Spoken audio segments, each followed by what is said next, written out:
So I've got the Ender 3 Pro ready to go. I'm going to unbox it, we're going to have a look, we're going to put it together. Hopefully everything goes to plan. Just stick with the video. There's a fair few photos at the start of this, so just get past that, then there's a few videos and we go from there.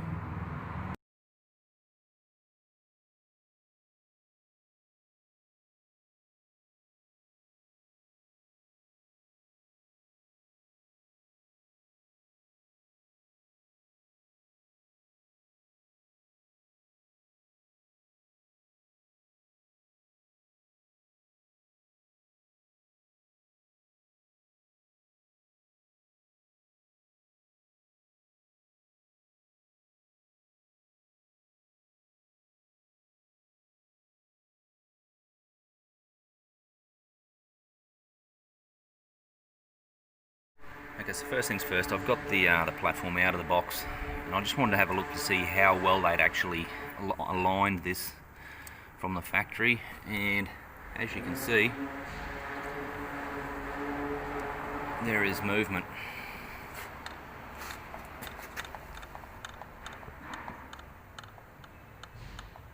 So I need to do some work and true this platform up before I do anything else. Okay, so what I did was I've just loosened these bolts off on both sides, those cap screws there on both sides, and I've let the platform just relax and sit down flat on the parallel strips that are on the milling table, and that's completely got rid of any rock that's in that platform now. So we know that these two rails here are parallel to each other, which is a far better start than what came from the factory. But anyway, I kind of expected that. Right, now that we trued up the base, I just want to have a look and see how sturdy the actual bed is. Wow. Wow. Huh. I actually got that right from the factory. I have seen online there that some people have had trouble with them getting them shipped to them, and they're as loose as hell. This one is really quite good. One thing I must note is it's actually labelled really well. These guys have got this pretty sorted. You know, each little Ziploc bag, just M5 by 45. So you know, if you're looking for your M5 by 45, yeah, bam, there it is. Okay, so here's the next issue that I've found with this printer. I've just tightened down this upright, and look, I'm not surprised, because I'd imagine the manufacturing for these is not exactly precision, and I'd say that these end faces aren't machined dead square. So I've got an upright now that is well out of square, so I've got to deal with that. First attempt to square up this upright, I cut an aluminium can, a strip of aluminium out of a can, and I placed it under that side there to bring that upright back towards me. That was too much. It was nowhere near square again. So what I've used is a thin piece of paper just under one side, and I've got a very good result. I'm happy with that. Okay, so I've jumped a few steps, mainly because I got sick of videoing, but I've put the Z-axis stepper motor on. You've got to take the coupling off to get at these screws properly, so just remove the coupling off the motor, because it comes standard out of the box with it on, but you've got to take it off to put it on. Power supply's on. I dicked around getting these uprights fairly square. They just don't line up square out of the box, so you got to spend the time and get them right. So I'm up to the point of putting this cross rail in here onto the extruder mount there, and it's got the carriage for the Z-axis. You'll see here that one side of this rail has been cut out. It's got a counterbore there. That's to clear this cup head. So that goes against it,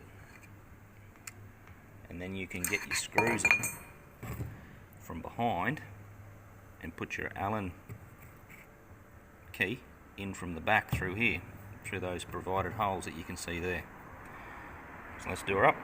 Here's a handy hint: when you go to install this onto these uprights, just make sure that these screws here are loose, so that when you put it on the rail you can then tighten it up. It brings it all into place. I'm thinking when it comes time to put this crossbar on, I'll run this axis here all the way to the top, as far as I need to go, and that should keep those two uprights at the right width. And I'm going to do it up. I'll see how we go. Well, looks like I got a bit carried away with myself. I've got it all together. I got a little bit sick of stopping and starting the video, so here it is, guys. It's all put together. It's not overly difficult, but I wouldn't say that somebody that's got no idea what they're doing can do it. The one thing I have noticed is there's a hell of a lot of spares. So you get a couple of extra belts, some fittings, little fitting locks, heap of extra cap head bolts. Yeah, so there she is. I'll fire it up and have a go. It turned on alright. That's a good start. Let's see if this thing's going to do what it's got to do. So we'll go to Repair, Auto Home.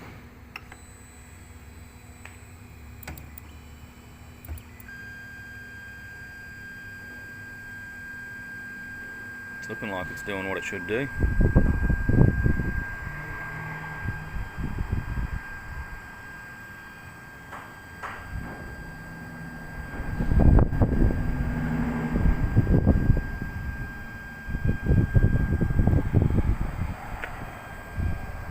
Clearly the X and Y move a lot quicker than the Z does. I assume that's because it needs to. The Z needs to be more accurate, I would imagine, so it goes a lot slower.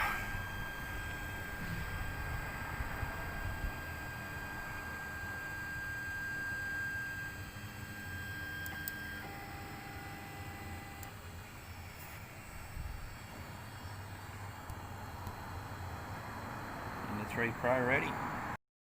So there we have it. I've put the new toy together. Haven't tried it out yet. That's going to be tomorrow's job. So we'll see how that goes, and hopefully everything goes well. I can see that the Z is sitting a bit high. I think I'm going to have to trim the Z axis limit switch to bring it down, so that's going to get close to the bed. But apart from that, everything seemed to fit all right, apart from a few little squaring issues, but I fixed that up pretty easy. And then it fired up, which is a bonus because you never know with Chinese electronics.